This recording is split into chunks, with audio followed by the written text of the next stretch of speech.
Buenos días, universo, y bienvenidos a un nuevo vídeo en el que estaremos hablando de Nietzsche.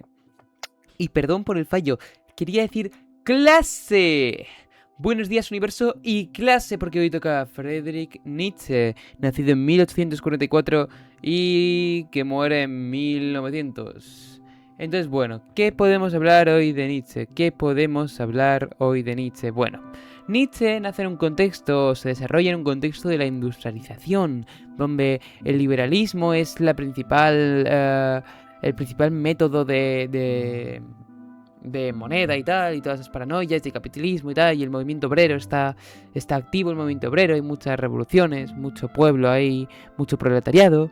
Es un periodo donde se desarrolla el imperialismo, donde se empiezan a colonizar pues África, donde se empieza a mover el mundo. Aquí África está hecha al revés, ¿vale? Lo siento, gente.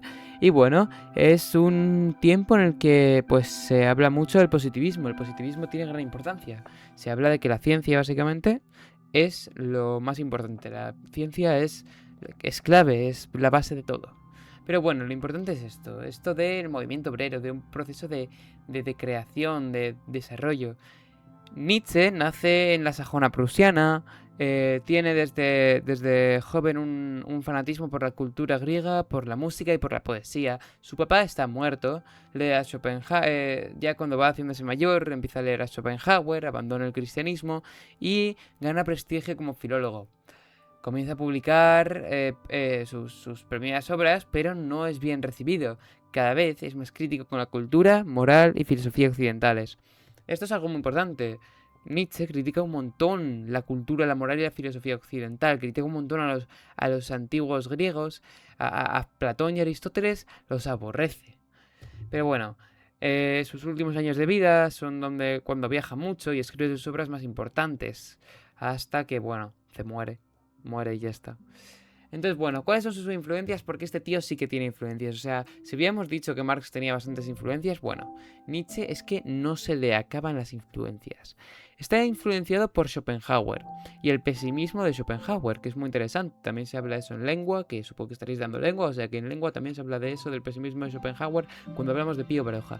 Luego está la Grecia antigua, que también se influencia de ello, pero de manera extraña, porque se inspira de la filosofía griega antigua para criticarla, pero también de los mitos griegos como cosa que en parte admira. De Richard Wagner, que aunque luego ya no era su amigo, al principio eran amigos y le gustaba mucho su música. De los moralistas franceses, Goethe, la filología clásica, Spinoza, sofistas y helenísticos. Bueno, un montón de cosas, un montón de cosas. Vamos a empezar con lo básico, que es la teoría de la realidad de este tío, la metafísica de Nietzsche. Nietzsche era un poquillo emo, aquí lo veis ya con su flequillito emo, con su It got so high, it got so down. Está aquí ya emo con su camiseta de My Chemical Romance. ¿Por qué? Porque él cree que la vida tiene cosas buenas, pero incluyen necesariamente dolor, lucha, incertidumbre y error. De hecho, aquí hay un ejemplo de error donde me equivoqué, pero eso es parte de la vida. El dolor, la lucha, la incertidumbre, el error. Si te deja tu novia, es parte de la vida. Y Nietzsche te dice que lo asimiles. La vida no es ordenada, no tiene finalidad y no es racional. Nietzsche alabará la manera que lo tenían los griegos antiguos de verlo. En la Grecia antigua veían la vida con dos dimensiones, lo apolíneo y lo dionisíaco. Lo apolíneo era aquello que representaba la luz, la claridad, la armonía, la medida, el equilibrio, la forma, la individualización. En cambio, lo dionisíaco era el caos, la embriaguez, el exceso, pasión, confusión. Todo eso. Joder, macho. No sabéis lo mucho que me asfixio con esto. Yo que sé qué pasa, que es el calor, que no sé respirar, que no he dominado el jamón, pero yo me asfixio hablando en estos vídeos. Bueno, ¿veis? Eso es dionisíaco, eso es el caos, eso es la confusión. Por otro lado, estos vídeos son la luz, la claridad, la armonía. Entonces, bueno, los griegos antiguos enrollaban todo esto, lo mezclaban en una cosa llamada la tragedia ática, que tenía como principal objetivo afirmar la existencia. Esto llevó a Nietzsche a afirmar la vida a afirmar esta existencia, a nombrar la vida como un juego cambiante y trágico. al que y sobre este concepto de juego cambiante y trágico, de esto de que la vida tenga su lado dionisíaco, tenga su lado de dolor, de lucha, incertidumbre y error, hay dos actitudes. Es como con lo del deber, que puedes estar a favor o en contra del deber, o bueno, a favor del deber y tal. Esto es de Kant. Pues no, aquí se puede estar o aceptando la vida o rechazándola. Si aceptas la vida, todo viene bien. Aceptas que las cosas son malas y eso para Nietzsche es lo correcto. Aceptar que sí, tiene adversidades, pero se pueden combatir y te pueden ayudar a desarrollarte. En cambio, rechazarla es lo que hacen los débiles, es lo que hace Platón o la Iglesia. Platón dice, ¡no! El mundo real es el de las ideas. Y eso para este tío es estúpido, porque es refugiarse en un mundo que no existe. Y luego le critica a la Iglesia también porque dice que eso es el platonismo para el pueblo, porque los de la Iglesia dicen, ¡no! El mundo es así porque hay vida después de la muerte y Dios nos... Y dice que esto, que es la decadencia de Occidente como lo nombra, es lo que haría un débil, porque intentan obviar y mentirse a sí mismos sobre lo que es la vida real, sobre lo que es la vida, intentan no ver la realidad de la vida e inventarse mundos o cosas que no saben si son ciertas solo para sentirse mejor con ellos mismos. Como podéis ver, Nietzsche es muy crítico contra la religión y critica mucho este Dios que es benevolente y esta vida después de la muerte, porque él quiere afirmarla con toda la crudeza. Es interesante ver que nace en un periodo donde el naturalismo, por ejemplo en España, era una corriente muy importante en la literatura y que hacía el naturalismo mostrar la vida en lo bueno y lo malo. ¿Veis? Está todo conectado, chavales. El principio es el final y el final es el principio. En fin. Nihilismo. El principio es el final y el final es el... Da igual. Nietzsche decía que de ir a saco con la teoría de que el mundo real puede ser como evitado con la teoría de las ideas y tal, decía que esto podía llevar al nihilismo, que es la negación final de todo valor. Es decir, una cosa es negar que la vida tiene cosas malas, pero es que llega un punto en el que niegas tanto que haces que todo valor real, todo lo que es real lo niegas porque eres incapaz de enfrentarte a ello. Y eso es el nihilismo, pensar que nada de la vida real tiene valor, que nada tiene sentido porque luego habrá algo mejor. Esto es lo que llamará nihilismo y lo que luego se asociará con la frase de Dios ha muerto, la frase más famosa de Nietzsche. Hay dos fases en este nihilismo. La primera es la negativa, la del Bart Simpson triste, la que tienen los platónicos y cristianos. Dios ha muerto, nada tiene sentido, Dios no existe, Dios ha muerto y todo carece de sentido porque Dios ha muerto. Pero luego se puede tener una actitud activa, como haría el Saramambiche, como haría el tú no mete cabra Saramambiche, que es que si Dios ha muerto, todo está permitido. Es una nueva visión de la propia frase de Dios ha muerto, en la que, como nada tiene sentido, como la vida también es una mierda, puedes hacer lo que quieras, no tienes reglas, no hay un tío que te vigile desde el cielo, porque no hay reglas, puedes hacer lo que quieras. Esa es la diferencia entre el negativo y el positivo. El negativo se queda estancado en el Dios ha muerto, estás triste, no tienes valor, no encuentras lo bueno en la vida porque no hay un sentido. Pero el activo dice que si no hay un sentido, puedes hacer lo que te dé la gana. Ahora pasamos a otra cosa diferente sobre la metafísica. Es un poquillo complicado, ¿vale? Pero bueno. Nietzsche se basa en la crítica, siempre crítica. Por tanto, ¿veis? Aquí criticaba al Platón y a la Iglesia. Bueno, pues también criticará la metafísica tradicional. La metafísica tradicional establece el ser como algo estable, inmutable y racional. Pero Nietzsche encuentra dos errores en esto. El primero dice que el rechazo del mundo real lleva a inventarse un mundo, es decir, la metafísica tradicional que busca un mundo de las ideas, un mundo inmutable, es un error porque tienes que aceptar el mundo real o si no te inventarás otro mundo. Y luego dice que esta creación de un mundo de las ideas, como dice Platón, crea una confusión entre los conceptos y la realidad y llegará a un punto en el que no seas capaz de diferenciar lo que es una idea y lo que es la realidad. Según Nietzsche, solo existe devenir, solo existe cambio continuo, no hay nada inmutable. Nietzsche, de hecho, admirará a Heráclito, uno de los presocráticos que debisteis ver, ¿Qué pensaréis? ¿No son importantes? Bueno, Heráclito, por ejemplo, es admirado por Nietzsche, porque Heráclito decía que el arjé era el fuego, que era cambiante, era constantemente cambiante, y es lo que dice Nietzsche, que todo es devenir, todo es un cambio continuo, el tiempo es circular, todo vuelve. El principio es el final y el final es el principio. Según Nietzsche, todo lo que pasa una vez volverá a repetirse en un futuro, aunque sea un futuro infinito. Todo vuelve. Es el eterno retorno de lo mismo que habla Nietzsche. Es muy popular eso. Pero bueno, es una cosa muy fácil de entender, o sea que eso. Que todo vuelve. Todo se repite. El principio es el final y el final es el principio. En fin. Esta idea de devenir y cambio continuo tiene una esencia, que viene siendo la voluntad de poder. Esto es básicamente el motor del mundo. La voluntad de poder es el motor del mundo. Es un juego de fuerzas sin descanso entre la creación y la destrucción. El mind versus el craft. Es lo que crea el mundo y lo que destruye. Y todo lo que se crea se va a destruir. Y todo lo que se destruye luego se volverá a crear. Eso se ve en un montón de obras ficticias. Se puede ver en Attack on Titan. Se puede ver en Dark, que es la que estoy diciendo todo el rato, del principio es el final, el final es el principio. Dark se basa en las fuerzas de creación y destrucción todo el rato, de cómo es un bucle infinito. Pero bueno, eso, acordaos, si queréis acordaros de esto de la voluntad de poder, de este juego de fuerzas sin descanso, recordad el Mind versus Craft, la destrucción contra la creación. Ahora, la voluntad de poder es muy importante, ahora iremos hablando sobre eso, es esa voluntad de crear, de querer conseguir. Lo hablaremos luego porque es de lo más importante en la teoría de Nietzsche, está en todo. Pero bueno, pasamos ya directamente a la epistemología. Y es que esta idea de devenir, de cambio continuo, lleva a una epistemología perspectivista. ¿Por qué? Porque todo cambia, todo varía y hay un perspectivismo en el que una persona puede tener una interpretación de algo, pero la otra persona no tiene la misma interpretación. Esta persona dice que aquí pone perspectivismo porque lo está viendo de frente, pero esta persona que no lo puede ver no lee nada. Todo tiene una perspectiva, todo tiene una impresión propia. No existe una verdad objetiva y única. Puede que tú pienses una cosa y tu amigo piense otra, y a uno le gusten más las góticas y a otro las latinas, y puede que los dos estéis en lo cierto. Porque no existe la verdad objetiva y única. La verdad varía según el tiempo, por el devenir, por el cambio continuo.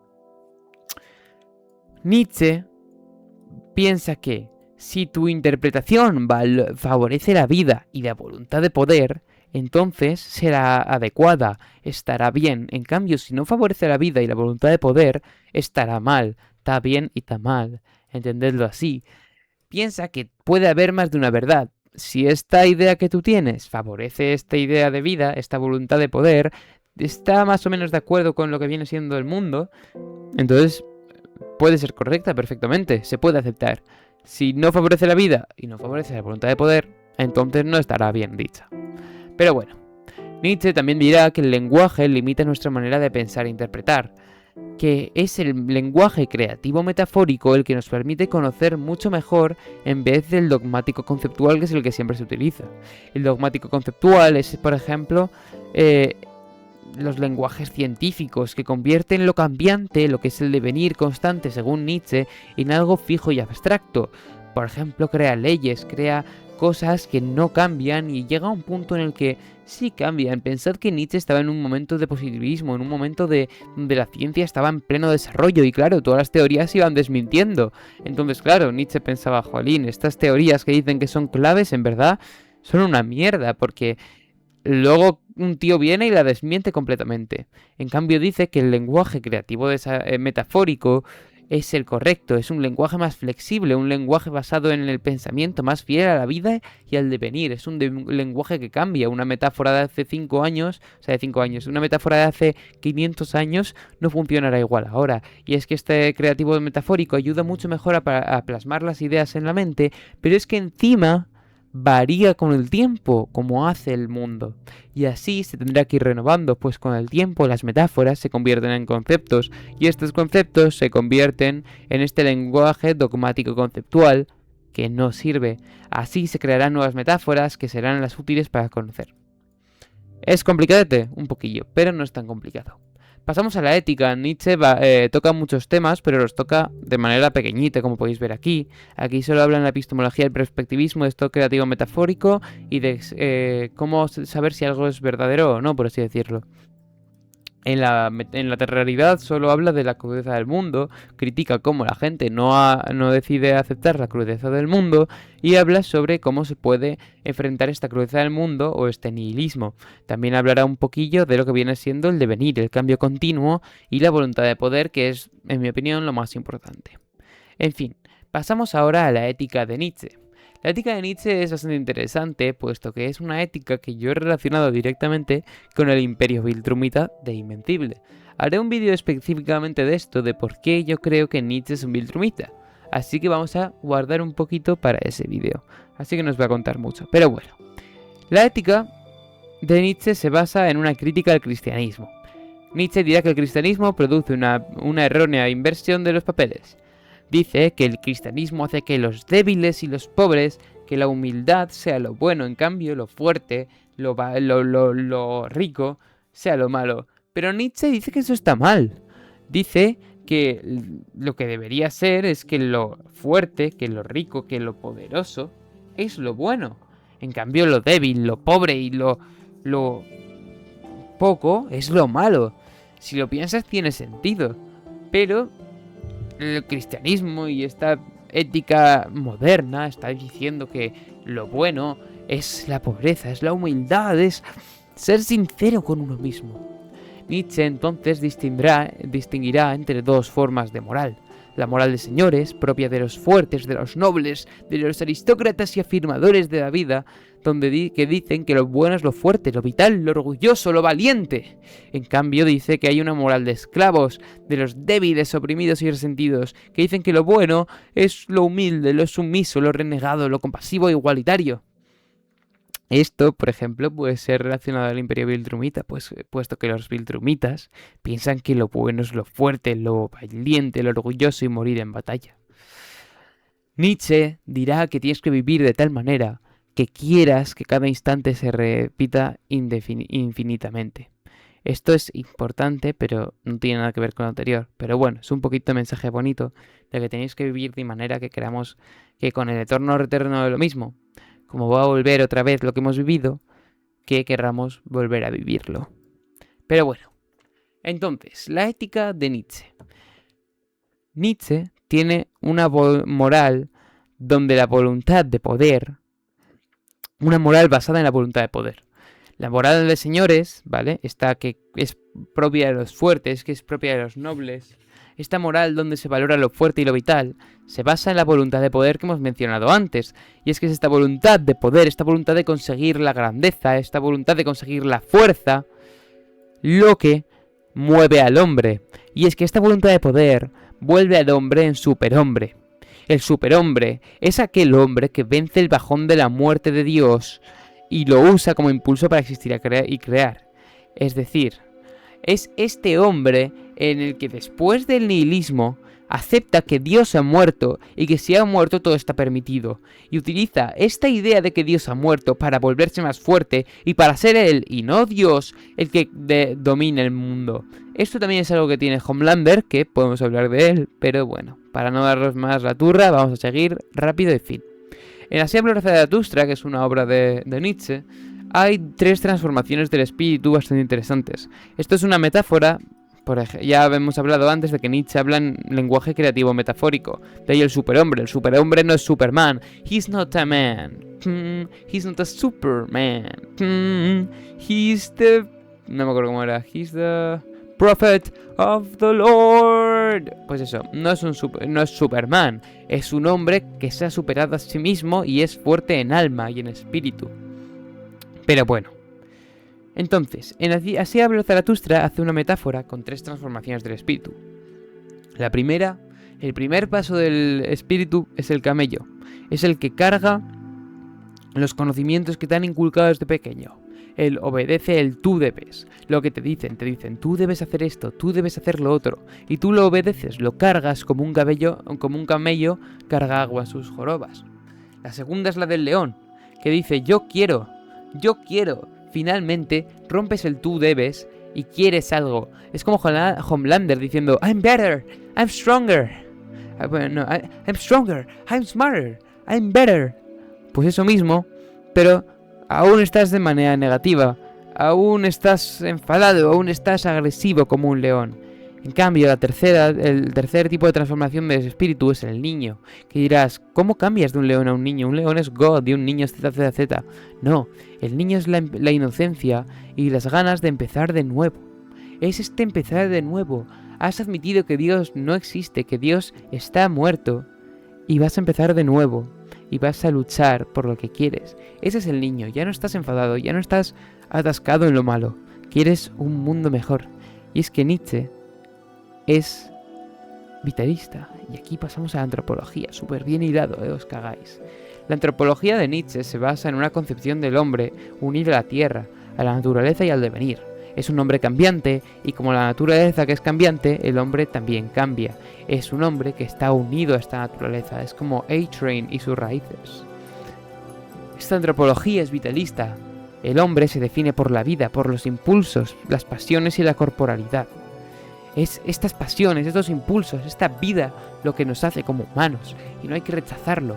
Estas pasiones son buenas, no como dice Platón, que la virtud es lo importante para tener una ética buena, no. Según Nietzsche, el cuerpo es clave. El hombre es un ser corpóreo y el cuerpo es parte directa de nosotros. Nuestro alma no está separado del cuerpo. Como veis, esto de Nietzsche es todo criticando a Platón. Es todo oposición a Platón. Nietzsche cree en un impulso de expansión, de crecimiento, de superación y de creación a partir de la muerte de Dios. Superar la muerte de Dios y crear más. Ese es el propósito del hombre. También distinguirá entre tres tipos de concepciones del hombre. Está el animal, que es débil, el animal no tiene propósito.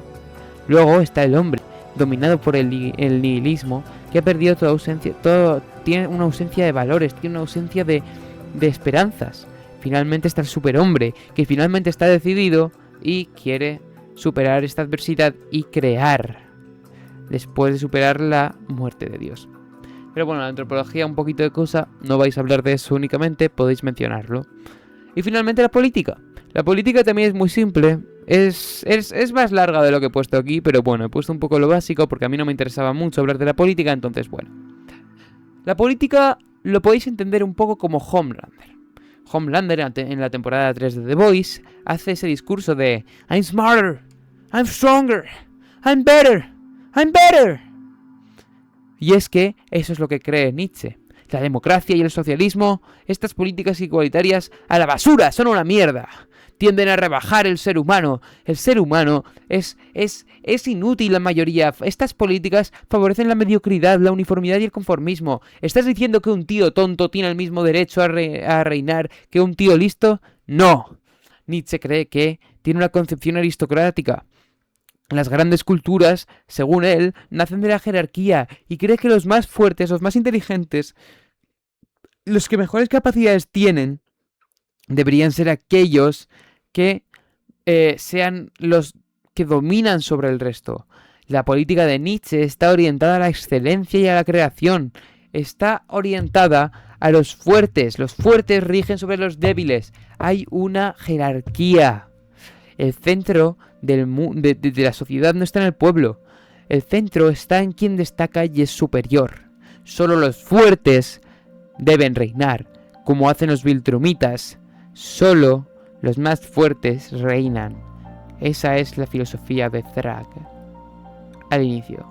Pero bueno, eso es más o menos un poco todo lo de Nietzsche. La verdad es que es de mis autores favoritos de estudiar. No estoy muy de acuerdo con la parte de la política y la parte de la ética, pero al mismo tiempo siento que es muy interesante y siento que tiene muchas ideas súper chulas, aunque esté chalado de la cabeza.